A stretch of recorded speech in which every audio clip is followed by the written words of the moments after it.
श्री गणेशाय नमः। आइए हम सब मिलकर माघ मास के चतुर्थ अध्याय का श्रवण करते हैं। श्री वशिष्ठ जी कहने लगे कि हे राजन, अब मैं माघ के उस महात्मा को कहता हूँ जो कार्तवीर के पूछने पर दत्तात्रेय जी ने बताया था।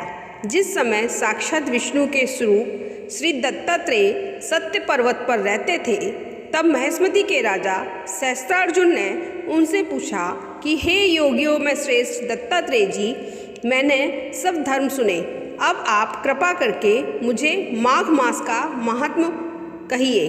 तब दत्तात्रेय जी बोले, जो नारद जी से ब्रह्मा जी ने कहा था वही माघ महात्म्य मैं तुमसे कहता हूँ। इस कर्म भूमि भारत में जन्म लेकर जिसने माघ स्नान नहीं किया, उसका जन्म निष्फल गया।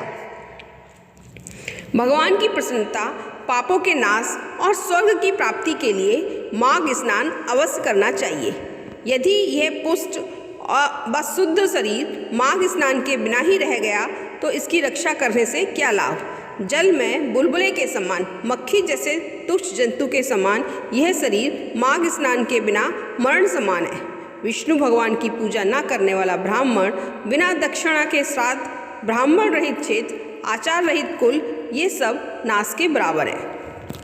गर्व से धर्म का, क्रोध से तप का, गुरुजनों की सेवा न करने से स्त्री तथा ब्रह्मचरी, बिना जली अग्नि से हवन, बिना साक्षी के मुक्ति का नाश हो जाता है। जीविका के लिए कहने वाली कथा, अपने ही लिए बनाए हुए भोजन की क्रिया, शूद्र से भिक्षा लेकर किया हुआ यज्ञ तथा कंजूस का धन, ये सब नाश के कारण है। बिना अभ्यास और आलस वाली विद्या, असत्यवाणी, विरोध करने वाला राजा, जीविका के लिए तीर्थ यात्रा, जीविका के लिए व्रत, संदेह युक्त मंत्र का जाप, व्यग्र चित्र होकर के जप करना, वेद ना जानने वाले को दान देना, संसार में नास्तिक मत ग्रहण करना, श्रद्धा बिना धार्मिक क्रिया, ये सब व्यर्थ है। और जिस तरह दरिद्र का जीना व्यर्थ है, उसी तरह माघ स्नान के बिना मनुष्य का जीना व्यर्थ है। भ्रमघाती, सोना चुराने वाला, मदिरा पीने वाला, गुरुपत्नीगामी और इन चारों की संगति करने वाला माघ स्नान में पवित्र होता है। जल कहता है कि सूर्योदय से पहले जो मुझसे स्नान करता है, मैं उससे से बड़े पापों का नाश कर देता हूँ। महापातक भी स्नान करने से भस्म हो जाता है। माघ मास के स्नान का जब समय आ जाता है तो सब पाप अपने नाश के भय से कांप जाते हैं।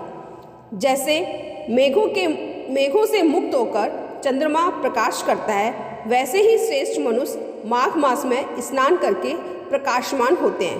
काया, वाचा, मनसा से किए हुए छोटे या बड़े, नए या पुराने सभी पाप नष्ट हो जाते हैं। ऐसा माघ मास का स्नान करने से फल मिलता है। आलस में बिना जाने जो पाप किए हों, वह भी माघ मास में स्नान करने से नष्ट हो जाते हैं। जिस तरह जन्म जन्मांतर के अभ्यास से आध्यात्मिक ज्ञान की प्राप्ति होती है, उसी तरह जन्मांतर अभ्यास से ही माघ स्नान में मनुष्य की रुचि होती है। वह अपवित्रों को पवित्र करने वाला बड़ा तप तथा सन्यासी रूपी कीचड़ को धोने का पवित्र एकमात्र साधन है। हे राजन, जो मनवांचित फल देने वाला माघ स्नान नहीं करते, वह सूर्य चंद्रमा के समान भोगों को कैसे भोग सकते हैं। बोलो लक्ष्मी नारायणे नारायणे हरि हरि, श्रीमन्नारायणे नारायणे हरि हरि, हरि ओम नमो नारायण, हरि ओम नमो नारायण, श्रीमन्नारायण।